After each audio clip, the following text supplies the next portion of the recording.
Okay, hi everybody. I hope you can hear me. Hi everybody. I hope you can hear me. Hi everybody. I hope you can hear me. Hi everybody. Okay, that was funny. I had another screen open. At least it works. Okay, the video quality is not as great as I hoped it to be. Apologies for that. Luckily, it's not a beauty contest and you're more interested in learning about our application. So here's a chat feature. So I'm not sure if you guys have seen that, but I'm hoping I'm on the right chat. I would be guessing that people will be asking questions on this chat.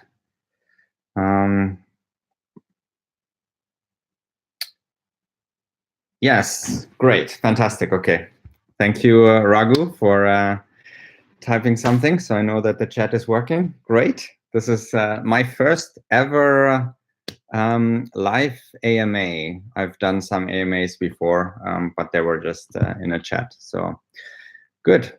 Yes. Great. Fantastic.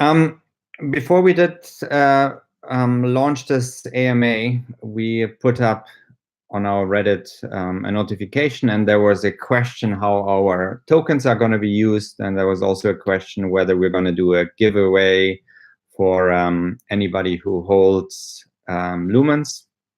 It's a good question because some other projects have done that. We built on the Stellar platform. So, for example, people that were building on let's say, the Bitcoin platform, or they were doing something there, were giving away tokens previously.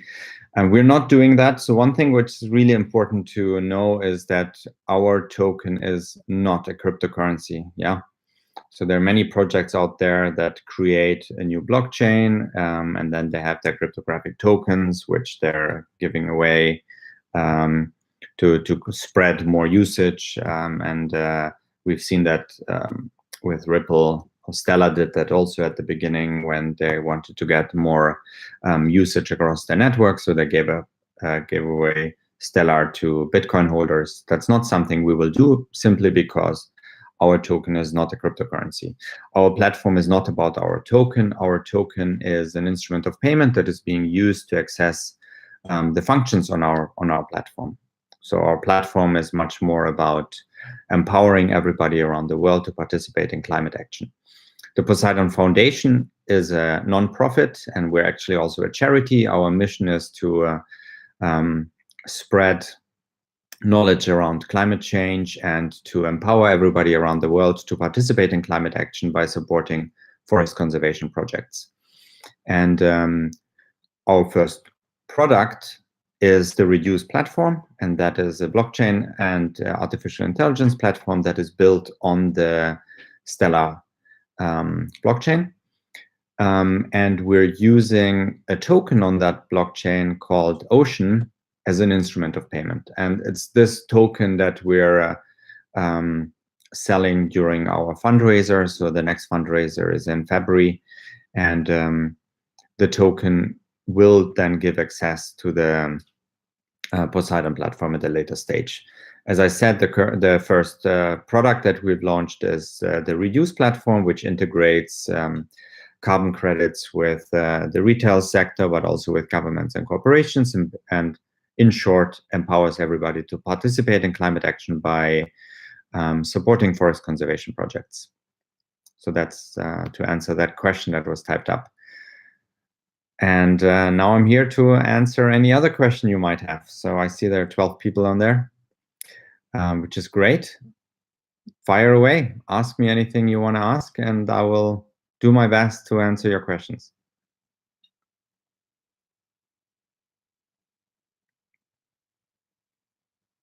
Don't be shy.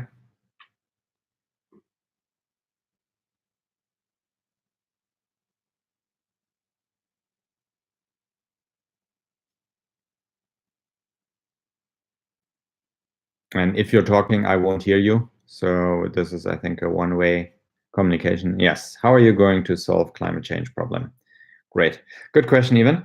So, or Ivan, sorry, I hope I say your name correct. So first, we need to understand what is the cause of climate change, right? And one of the leading causes of climate change is global warming, right? So the atmosphere that surrounds our beautiful planet has lots of different gases, and it's a very delicate balance, and those gases all have a function. One of our favorite gases is, of course, oxygen, because we all love to breathe. But when you look at other processes that happen in nature, there's a multitude of gases that are required. Unfortunately, if the balance in the atmosphere of these gases is not as it should be, then it causes all sorts of problems. One of those problems is global warming. So when the level of greenhouse gases, the most famous one is probably CO2, so carbon dioxide, goes too high, then we have an effect called global warming, because energy can't go out of the platform anymore. So what we're basically doing is we're supporting projects that reduce the amount of CO2 that's being released into the atmosphere. One of the leading causes of greenhouse gas emissions is deforestation, because what happens in places like Peru, where we have a big project, people cut down trees and they burn those trees. And over a very long time, those trees have been capturing greenhouse gases. And when you cut them and you burn them, then those greenhouse gases that were captured are released back into the atmosphere. Those trees in mature rainforests are over 400 years old. So you have a lot of carbon dioxide and other gases that were stored in those trees that are released back into the atmosphere. So we want to stop the release of these greenhouse gases. So how carbon credits work is they're just a method to channel funding to projects around the world. So we're working with forest conservation projects. So imagine there's some local communities in the Peruvian Amazon. And at the moment, without us and projects like us, they get approached by people that want to build palm oil plantations or that want to do illegal mining, and they tell them, hey, if you cut down your forest, then we're going to give you some money and you help us run our palm oil plantations, which are very, very bad for the environment. And they say yes to that because they don't have an alternative. So what we do is we give them an alternative. We work with local groups, with NGOs, and we go to these local communities and we show them how to grow, for example, coffee, or how to grow a number of other crops that can, or plants that can live in harmony with the forest. So you don't have to cut down the trees. So that is where carbon credits come into play. Because when you protect the forest and the trees are not being cut down and the carbon dioxide is not released into the atmosphere, at the end of a year, you can say that you stop the release of, let's say, 1 million tons of carbon back into the atmosphere. For those 1 million tons, you then receive 1 million carbon credits. Those carbon credits we put onto our blockchain platform and integrate it with retailers, corporates, and governments around the world. One example for a corporation is the British supercar manufacturer BAC. So BAC produces pretty amazing race cars, and when those cars are built, they cause the release of CO2 and other pollutants. What they now do when they sell a car, they add some money on the price, or they take some of the profit they're making, and they give us that amount of money to offset more than the carbon footprint of the car. So if the car had, I'm just throwing a number, but let's say the car had 30 kilograms of carbon dioxide emissions, the materials and building it. If they would now finance forest conservation that equals 45 kilograms of carbon storage, then what you can say, the 45 is 150% of the 30. So you say that they have offset 150% of the carbon footprint. So another example is Vivo Barefoot, which is a shoe manufacturer. They have 2 stores in Switzerland. We've been live with them now for about 2 weeks. And when you go there and you purchase a pair of shoes, then a micro donation is made. It's actually really small. The carbon footprint of a shoe that costs, let's say, $189 is only about 20 cents. So 20 cents from that purchase goes then onto our platform to buy these carbon credits. So the chain really is, you purchase a product, small donation goes onto our platform, buys a carbon credit, and that carbon credit channels funding to the forest conservation project. And there we have trees, and the trees remain standing because of us.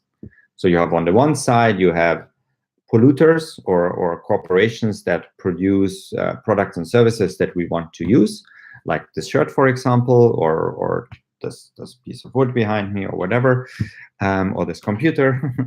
And we know that we won't change society globally. People will not stop wearing clothes. People will not stop using cars. But what we say is, rather than changing that, which obviously ultimately we want that every car, for example, is an electric car, but in the meantime, let's find a way so that everybody can reduce the impact, the negative impact that we have on the planet, and turn it into a positive impact. So that's basically the idea behind it. Whatever you buy, a part of the purchase amount goes into carbon credits on our platform, and that results in funding going to these projects in the rainforests, so that trees don't get cut down. I hope that answers it. What are the advantages of going into the blockchain versus what the society is currently doing? So Ivan, I didn't answer it fully. So basically, you are an intermediate between socially responsible companies, funds, and those who produce the pollution. Basically, because the problem at the moment is, if you go into a store and you buy whatever product, you don't know what is the impact your product has. You don't know what is the carbon footprint. And even if you would know, you don't know how you can support a project that would offset the negative impact, right? It's a little bit like you go and you buy yourself food. If you don't know what the calories are, you don't know how much you have to run in the gym in order to burn those calories again. So with our system, first of all, there's visibility. You understand the negative impact of the products or services that you're purchasing. And at the same time, you have a way to turn that negative impact into a positive impact. So it's all about empowerment.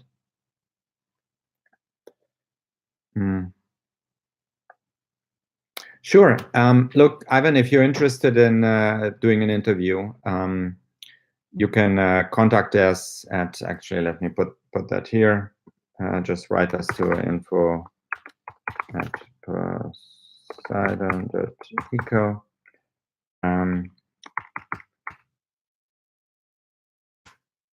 So you can write us there. That's our general info email address. And if there are any requests that make sense to us, then we'll pass them on. So questions like for an interview, we'll pass on to our media team. We have a very good media team that does all the PR and so for us, and they'll reach out to you and organize details for an interview. Sure. So there were a few other questions. So BMW has asked, what are the advantages of doing a blockchain versus what the society is currently doing? So imagine you give money to a charity, and a charity that says, hey, we're saving children that are currently starving. Then you give money to the charity, and you have no idea how much of the money goes where you want it to go, and you don't know what the money is doing, right? That's a real issue. And it's an issue that stops you from getting excited about it and doing it again and again. By putting it on a blockchain, you have full traceability and full visibility. You can see from the point where you put money into the system all the way to the project where your money went and the impact you have. And you also see the other way around, from the project where we take the carbon credit all the way to the product where it's used to offset the carbon footprint. So we call this bidirectional traceability, where you can really see the tracing of the money and the tracing of the carbon credits. And by having it on a public blockchain, everybody can look at it and everybody can understand what impact they have made with the donations. So that's one reason why we're using the blockchain. The other reason we're using the blockchain is because we can do micro donations, right? I mean, we know that all from the cryptocurrency world, where people got very excited that you can now send 20 cents to somebody on the other side of the planet, and it's lightning fast and it doesn't cost much. And that's the same principle here. Carbon credits currently are dealt in tons, which is a real issue. And there's also an issue called double counting. So there was a meeting currently from the United Nations, and one of the issues that was mentioned around carbon markets was double counting. We're solving the double counting because we have traceability and transparency on the blockchain, and we're also addressing challenges around managing the life cycle of the carbon credits, managing the funding that goes through, and doing these micro donations so that you don't have to buy an entire ton of carbon credit. But if you buy a banana, which is 80 grams of carbon, you can, with our platform, actually buy 80 grams of carbon credit, or what we like to do, 120 grams of carbon credits, because we encourage everybody to offset at least 10% more, ideally 50% more. So that's one of the reasons why we use blockchain, and obviously by managing our tokens on the blockchain, our Ocean token as an instrument of payment, we can then do our accounting also in real time.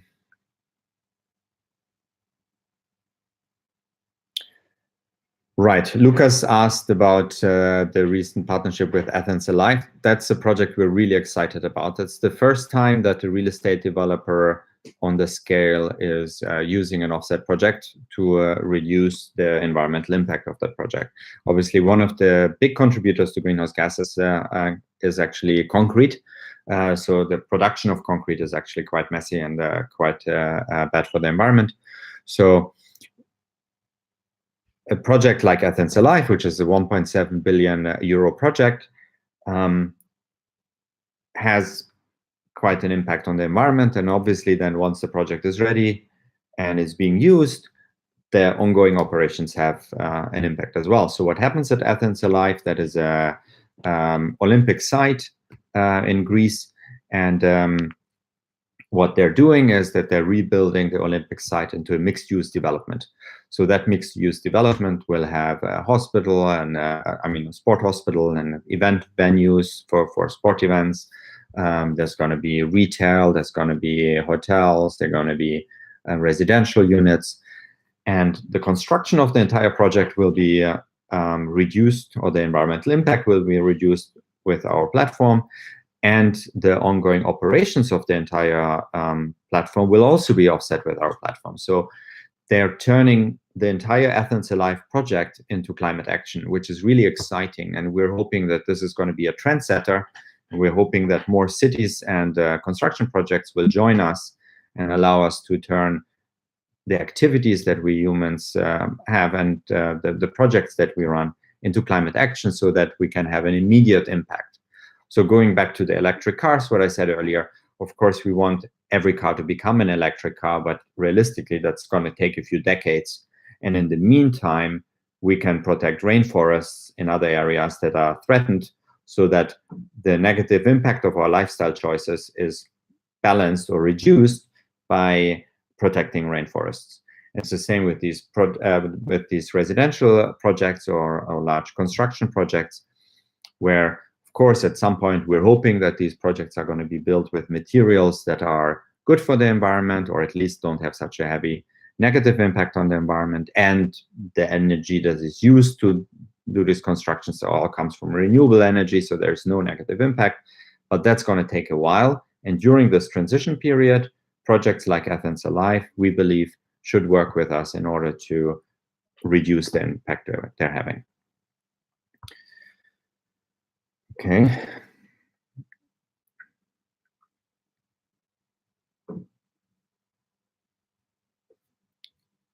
Abiel asked how we select deforestation projects. So we're really picky when it comes to deforestation projects. We have projects around the world that we are analyzing, and we're working with one of our strategic partners called Ecosphere Plus to ensure that the projects that we're selecting are all high impact. So our rule is that we only purchase carbon credits from projects that are double certified to VCS and CCB standard gold level.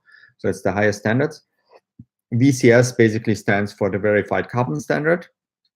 That's the leading standard that ensures that the carbon credits have the carbon sequestration that they say they have. So if we purchase 1 million tons of carbon credit, we can be sure that at least 1 million tons of carbon have remained sequestered for the last year when those carbon credits were purchased. And the other standard, CCB, stands for Climate, Community, and Biodiversity. So we're sure that these carbon credits we're buying don't only protect trees, but also support endangered species. So they're protecting, let's say, wild cats or birds or other animals that would otherwise go extinct if their habitat would be destroyed. And also local communities that live there. It's really exciting. You go to places like the Amazon, you can find communities there that have never seen a person from the outside.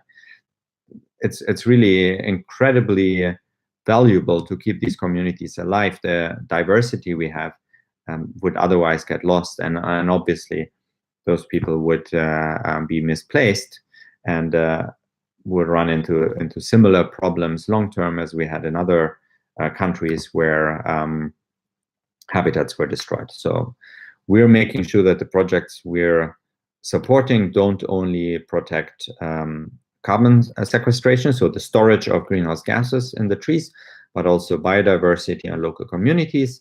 The project we are running in Cordillera Azul, for example, covers 13 of the 17 Sustainable Development Goals that the United Nations has set out, which is basically a selection of areas that we need to concentrate on to ensure that our species can continue to strive. And those are areas like gender equality or access to clean water, access to food, education, and so on and so on. So these projects are very high impact projects, and that's how we're selecting our deforestation projects. Are you looking to onboard other organizations that deal with carbon credits? I feel like some would be wary if they weren't doing what they said, with it being so transparent on chain. Rebecca, I'm not so sure I understand your question. So basically, we're going to be purchasing carbon credits from a variety of projects around the world. We're analyzing projects. At the moment, they all must be forest conservation projects. So there are also carbon credit projects, for example, for wind farms or for a multitude of other things.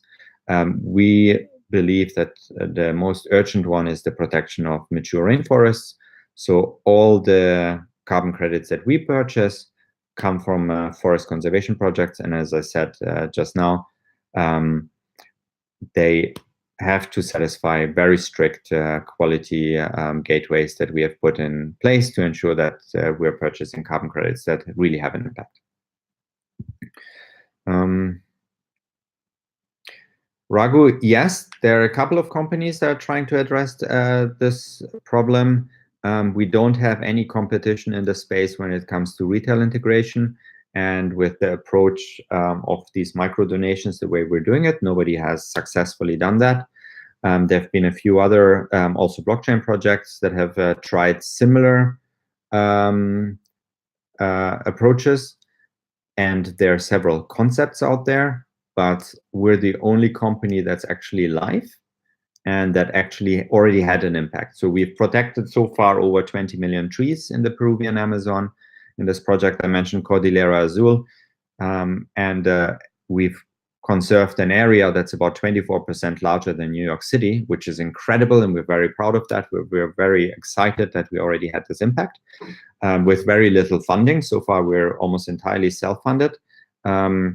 And we know that if we can grow further and if we attract more outside funding, which is why we're running the fundraiser, we can have much more impact and we can really significantly contribute to forest conservation around the world. So we feel that the space we're active in is very large. We hope that there will be more companies like us. We don't see this as a competition that we need to be the only ones. It's a little bit, it's maybe not the best example, but think a little bit of credit cards. There's not only Visa, you have Visa and MasterCard and American Express. Or think of cars, there's not only one car brand, there's like dozens of successful car brands, BMW, Mercedes, Audi, whatever, Porsche, and so on. Lots of car brands, and they're all doing pretty well. The problem we're trying to solve, climate change, is so big that we literally need hundreds of companies around the world doing all sorts of different things. Like some companies plant trees, some companies work on electric cars, some companies work on capturing carbon out of the atmosphere, some companies work on generating renewable energy so we don't have to burn coal, and so on and so on. There's so many areas that we need to address. We have only 10 years left to fix this problem. Otherwise, we get into a state called runaway climate change. And for me, it's actually quite interesting that the world is not panicking and not everybody is dropping whatever they're doing and focusing on climate change.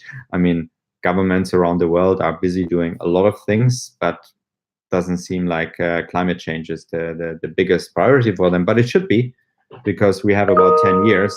And if we're not solving the issue that we currently have, then it's going to become a really, really big problem. So yes, there are other companies in the blockchain space, and especially where we are active, there is no competition for us. We're the leading company, but we really hope that more companies will be active and successful in the space, because to solve the problem we're addressing, we really need as much help as we can get.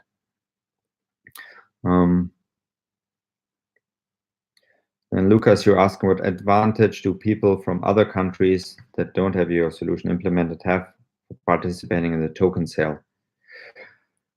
Okay, so we're definitely global, and we definitely want to be active in every country. We're currently active in Switzerland and in the UK, and now going to be active in Greece. But as we raise more and more money, we want to scale globally. We have plans to open up in Asia, to open up in North America, open up in South America. But obviously, the more money we raise, the more people we can hire, the more offices we can open, and the faster we can scale. So it is a little bit dependent on how much you guys help us and people like you and people you know. So when you help us spread the word and find more interest in our mission, if you like what we're doing and you decide to support us, then obviously we can grow faster and we can scale faster. Yes, so the token sale basically is going to be having a global impact. Our mobile app, Abiel just asked what our mobile app will look like. Well, we actually have a few screenshots in our white paper. I don't know if I have the pictures here, but well, I don't have them right now handy on my mobile, plus it wouldn't look great anyway if I would show it here. But if you look at our white paper, which you'll find on our website, please have a look. There you will have you will see screenshots from our mobile app, but basically our mobile app will allow you to see your individual purchases and your individual contributions. So you will see, if you buy a pair of shoes, how much money you spent on carbon credits and where that money went and what the impact was. So you will, what I meant earlier and explained with the traceability, through the mobile app, you will see this traceability and you will understand what impact you had. Your mobile app will also show you how many trees you have saved, how many people you have supported, what is the area you have protected, and you'll be able to share it on social media. You'll be able to get your friends involved, and you're going to be able to understand the impact you're having globally. So another question, how will you describe your project in 2 sentences that will convince investors to use your platform and not any other climate tackling project currently in the market? In 2 sentences, okay. So that's a really complicated question to ask. I mean, ultimately, our short pitch for our platform is that, or first of all, what Poseidon does is, with our reduced platform, is we empower everybody to participate in climate action by supporting forest conservation projects. That's the short one sentence. In two sentences, what we say is that we solve one of the biggest problems in the carbon markets. We introduce scalability in a real-time platform that introduces traceability and transparency, and for the first time allows consumers, corporates, and governments to participate in climate action through micro-donations. So that has never been possible before. And the biggest selling point for us when we're talking with investors is that we're live. When you look at blockchain projects, I think the fact that the markets crashed in cryptocurrencies, which, by the way, for us doesn't mean anything. We're not a cryptocurrency, it doesn't matter. But the fact that the markets have crashed is a lot due to the fact that most blockchains didn't really fulfill any purpose. You had, when you looked on CoinMarketCap, you saw there was at some point almost 3,000 different cryptocurrencies doing what? Nothing really. So you didn't really see a use case. There were like thousands that all tried to be the next financial system. And it's not a problem of blockchain. It's a problem of startups. You have people starting thousands of restaurants every day, and a lot of them don't make it. There's lots of people starting all sorts of business, and they don't make it. That's just the normal way. That's how businesses are, right? So what we're seeing in the market at the moment, that everything is crashing, that is expected, but it's exaggerated because so many blockchain platforms didn't really have a purpose and didn't really have a use case. Now, with us, it's very different. We are not only addressing a real-world problem, and actually a problem that poses an existential threat for mankind. It's a really big problem, climate change. So not only do we address a big problem, but we also have a proven solution that's now already been live for a very long time. So by the time we got to the fundraiser, we launched our platform in May. So since the 1st of May, we've been live, right? And that's now 7 months, or over 7 months. And by the time we're going to have our fundraiser, that's another 2 months on top of that.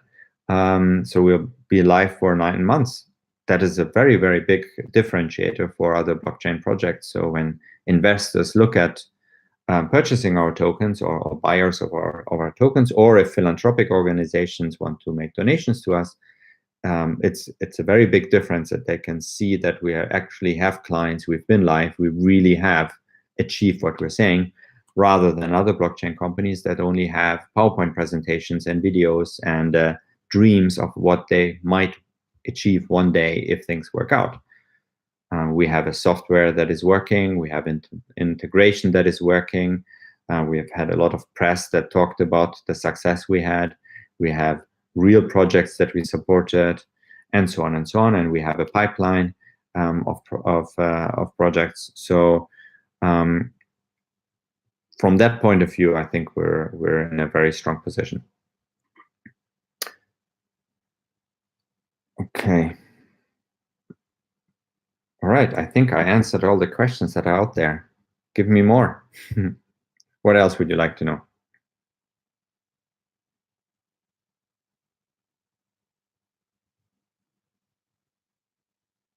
BMW again. Yes, so we've looked at SDF. Okay, SDF, you have to explain what you mean by that. But so Stellar is clearly the winner for us. So we've done, okay. So Stellar knows us very well. We've been talking with them quite a bit. When you go onto the Stellar website, you can actually see their partners. Let me actually find that. No, you'll find it yourself. when you go to the Stellar org website, you find somewhere a link to partnerships or so, and you see a list of all their partners. We're an official partner of Stellar. That also is a big differentiator to most of the other climate-related blockchain projects out there that are building. We have a strong relationship with Stellar, and they've been incredibly supportive, so we're working with them quite a bit.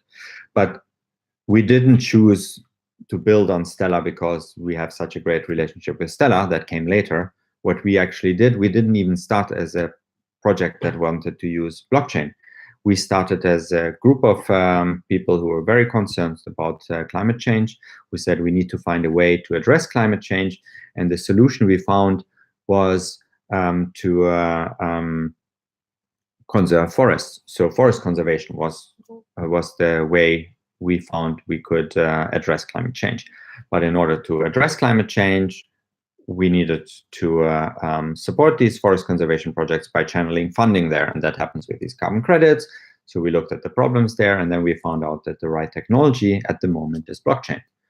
So then when we knew that we wanted to use blockchain as a supporting technology, we were looking at which blockchain platforms we should be using. So that is called a selection process, right? So like with any technology, think of it like you want to buy yourself a car. If you decide you want to buy yourself a car, then you go and you look at all the different car companies out there, right? And probably you'll say like, okay, you're single, so maybe a two-seater is enough, and you like a sporty car, and maybe you want a convertible, or you have a family and 3 kids, and then maybe you need an SUV.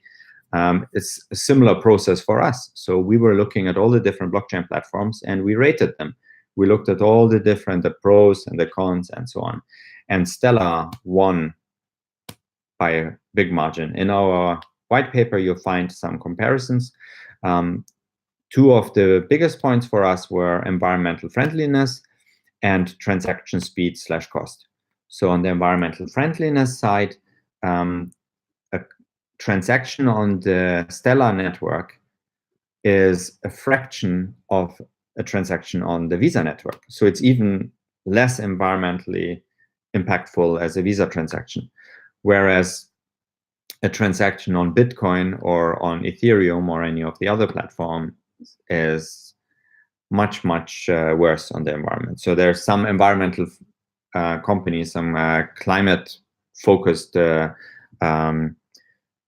projects out there that try to do similar things that we do, but almost all of them are just in concept phases. But some of them build on Ethereum, which is something I don't understand, because Ethereum is really bad for the environment with the current consensus method, and it's going to take a while until that changes.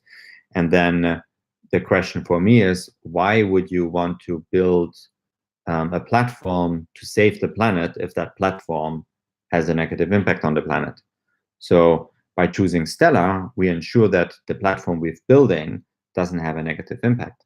And the little negative impact it has, because everything we do has a negative impact, it's just that the Stellar negative impact is much, much smaller than that of any other blockchain platform out there. So what we do is, even that small impact that we have, at the end of each year, we're looking at the carbon footprint that we produced as Poseidon, and we will offset that. Like our clients offset their carbon footprint, we will do the same as a responsible company. Now, the final reason, the second reason, of course, is the transaction speed and the transaction cost. So on the Stellar platform, we can do a transaction in about 3 seconds, and the cost is lots of zeros and a number of cents. So it's really, really tiny. And that allows us to do these micro transactions, and that allows us to integrate in the real-time space in a way that you go into the shop, you make a payment. By the time you've put your wallet back into your jacket or in your trouser, and you turn around, your mobile phone will beep, and you will see like, hey, you've done an offset, and this is the impact you had with that offset. So this real-time processing is very important for our platform, because we want people to have instant gratification that they have done something good. We can do that with Stellar because it takes only 3 seconds, and because of the low cost, we can do micro transactions. On other platforms, let's say Ethereum or so, that would not have been possible because the transaction takes much longer and it's actually more expensive. So we wouldn't be able to do that there. And the final reason why we're happy that we're working with Stella is because they're also a nonprofit. So Stella is a foundation. They have also social good as their goal. So one of the big goals of the Stella Foundation is to empower people around the world to participate in a financial system, because there's a big issue globally with lack of access to financial services. So they're generally referred to as the unbanked, and the unbanked people, which are like large areas of Africa or India and other places, those are people Stella wants to help. So we are addressing social and environmental causes there, addressing social challenges. So we were very happy to partner up with somebody who has a similar mindset and a similar mission than we do. I hope that answered your question.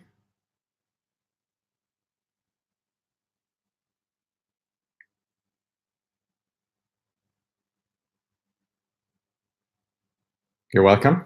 Any other questions? We have another 20 minutes.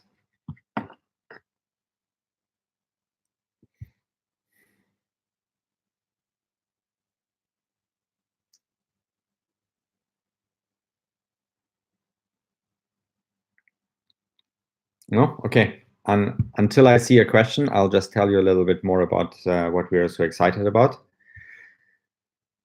What are our goals after the end of the fundraiser? Well, for us, it's all about scaling. So we have so far about 2.8 million euros invested in Poseidon. As I said, most of that is our own investment. And with that, we have achieved to get to where we are now, which is quite a lot. We have already achieved quite a bit. So worst case scenario, we're not going to raise a lot during the next fundraiser. We will still continue. So we will grow organically, but just much slower than we would with external funding. But what we'll do is we will hire more staff, we will open offices, and we will work with our clients to scale the platform further, to integrate it with as many stores as possible. For example, Vivo Barefoot, where we're currently live at 2 stores in Switzerland. We're talking with their global team already on integrating into their online store, which is going to happen in January. It's our current plan. And then in the months after that, we're looking at scaling at Vivo Barefoot globally across their entire range of stores around the world. We want to do similar things with other clients, and we will do that. So our goals after the fundraiser depend a little bit on how much money we will raise. If we raise a significant amount of money, let's say 100 million or 10 million or 50 million, we will be able to hire more people and open more offices and scale and grow faster. We'd hope that we raise a significant amount of money because, as I said, we have only about 10, 12 years left to address climate change before it becomes really a big problem. And we hope that we can raise a significant amount of money so that we are able to address climate change quicker. Avi, and I hope that answered your question. Any other questions?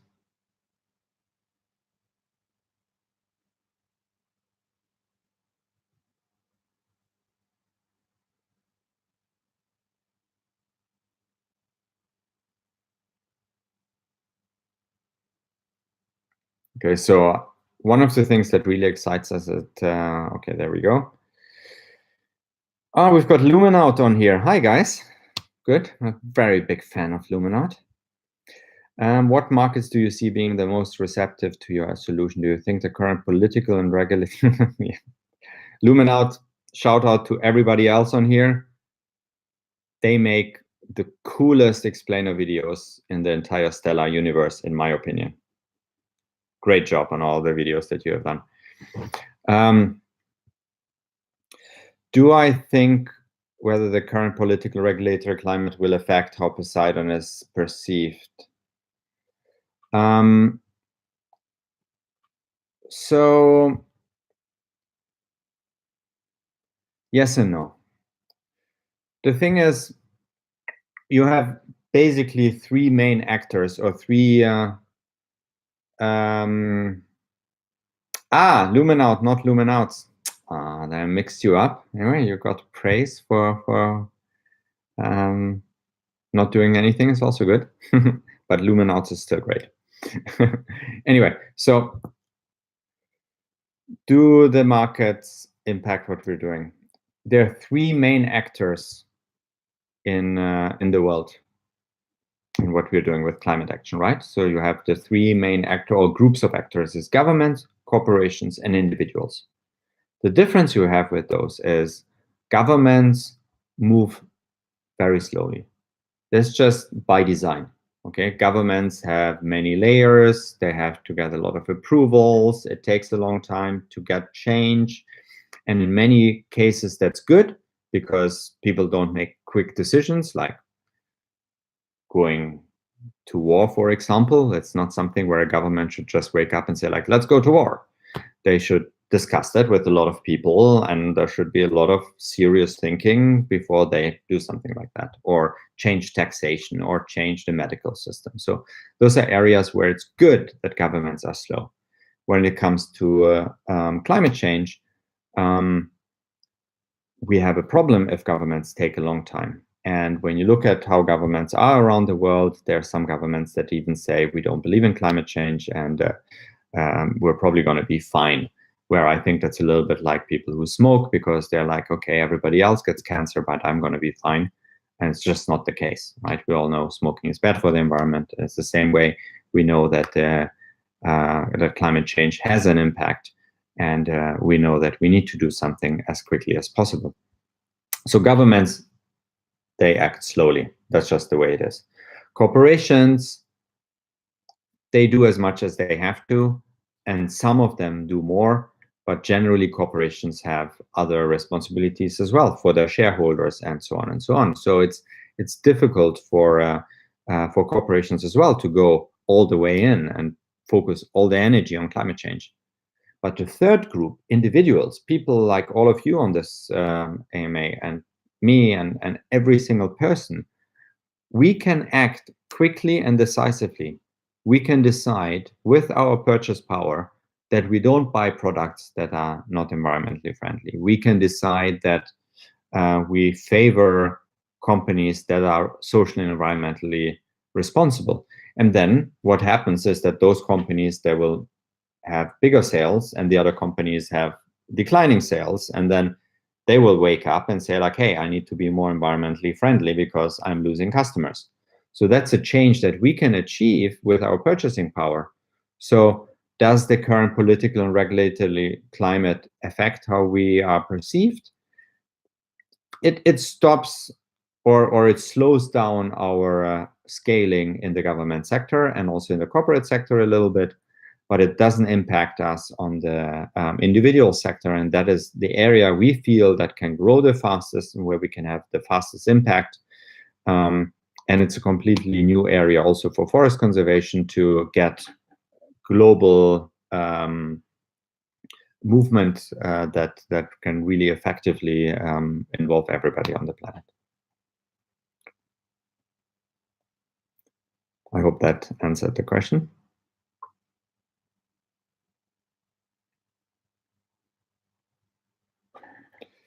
Any other question?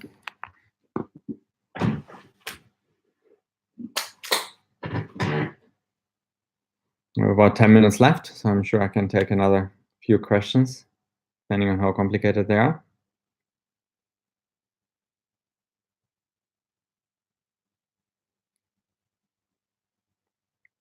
Okay, so one of the things that's really exciting for us is that we're able to use our platform, which we call Reduce, and that goes very well with the question that was just is now being asked. What is really exciting is that we can integrate Reduce into the existing global systems. We don't have to change how people behave. We just have to make a small addition. So in the example of those shoes, for example, right? $189 for a pair of shoes, and about 23 or 20 cents or so is required to turn that shoe into climate action. So that is not 20 cents you pay extra. That's just the company Vivo Barefoot that takes responsibility and says, okay, with every shoe we're selling, we're giving those 23 cents to forest conservation. And then they allow their consumers to give more if they so wish. Now, that is not a change in the shopping experience. So for the consumers, they do the same thing they did before. They go into the shop, they select a pair of shoes, they go, they pay, and they leave. And if they want, they give a tip for nature, if you want to call it that way. But it doesn't fundamentally change the way they behave. So people can still fly planes, they can still drive cars, and so on and so on. And as I said, of course, we're not saying that people should continue polluting the environment. We should definitely find solutions that stop pollution. But as we develop those solutions in the meantime, during this period where we're solving our emission problems, we provide solutions to reduce the impact that we currently have, right? And that is exciting because we can scale really quickly.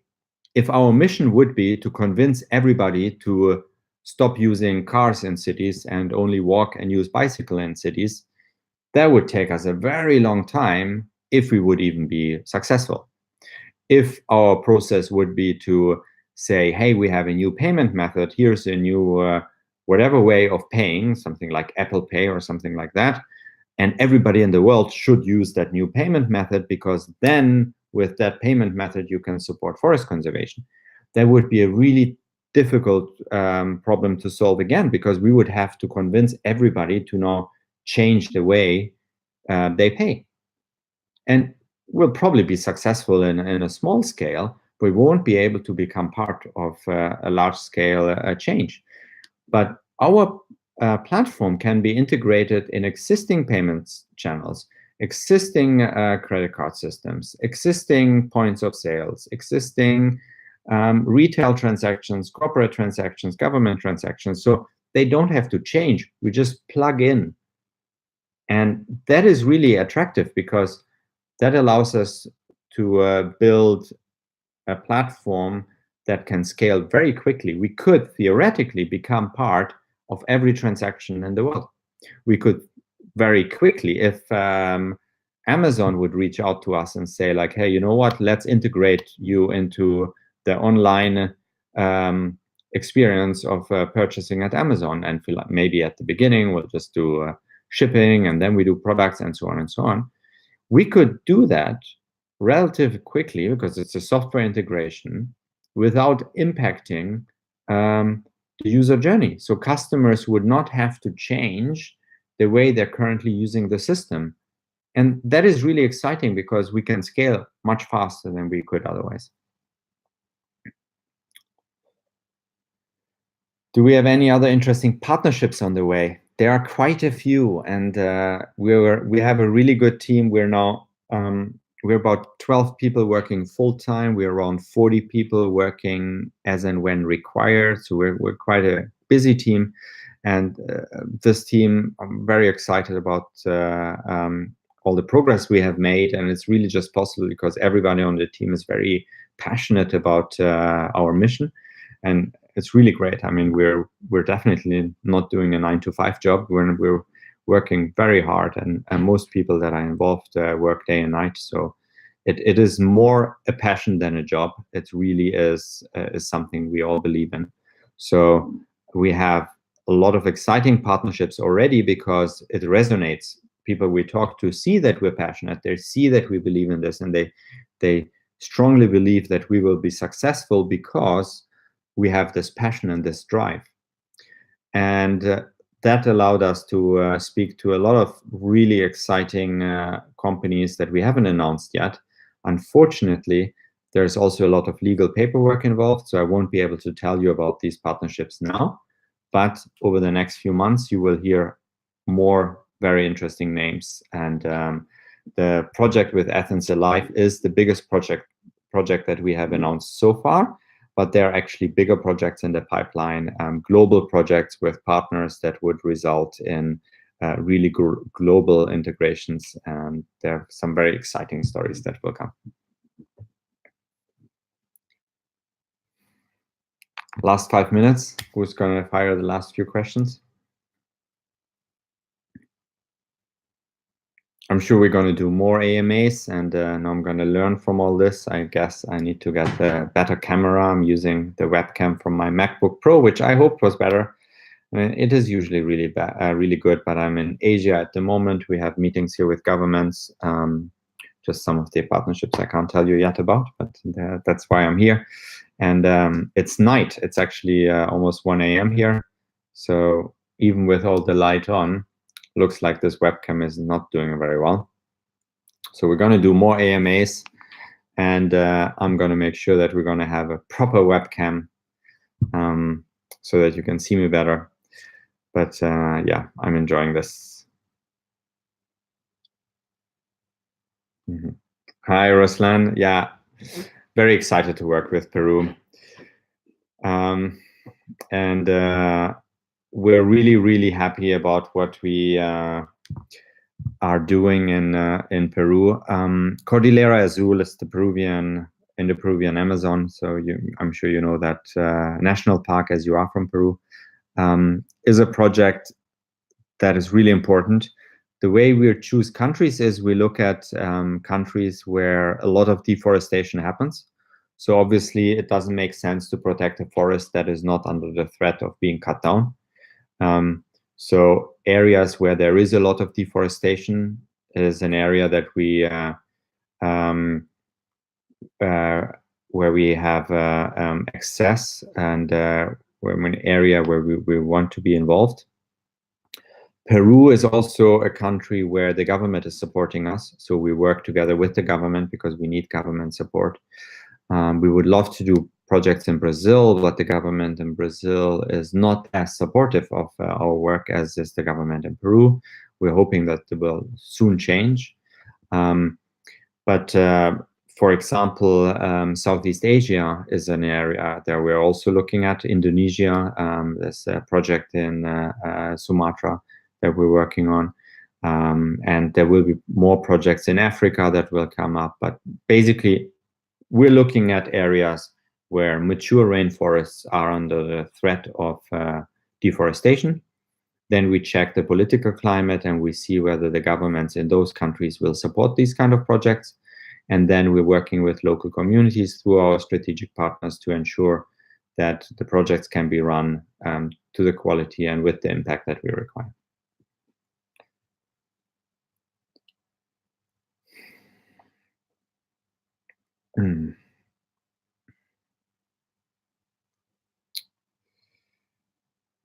Yeah, definitely a better camera for the next AMA, and the connection here is fine. The connection is really not the problem. It definitely is the camera. I can see the low quality myself. I can see myself, and it's not great, and it's the light and the quality of the camera. So 2 more minutes or 1 more minute. Last question. Who has one last question, and then we're wrapping this up?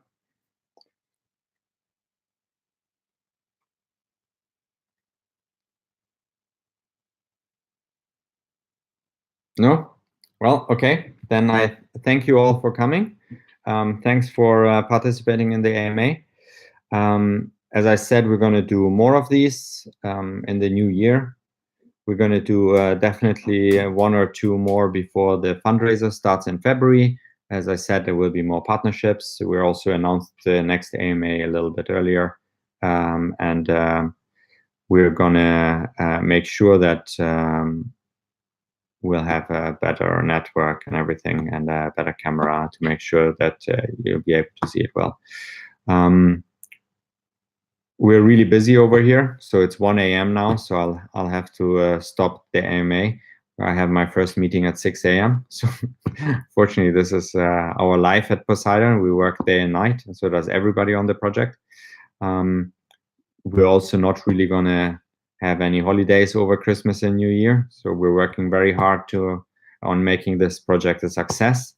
And we're really looking forward to tell you in January and February about all the exciting new partnerships and new projects that we're going to launch in the new year. Thanks, guys. Thank you for being here, and have a good rest of your day, and good festive season, Christmas, New Year, whatever you're celebrating. Take care. Bye-bye.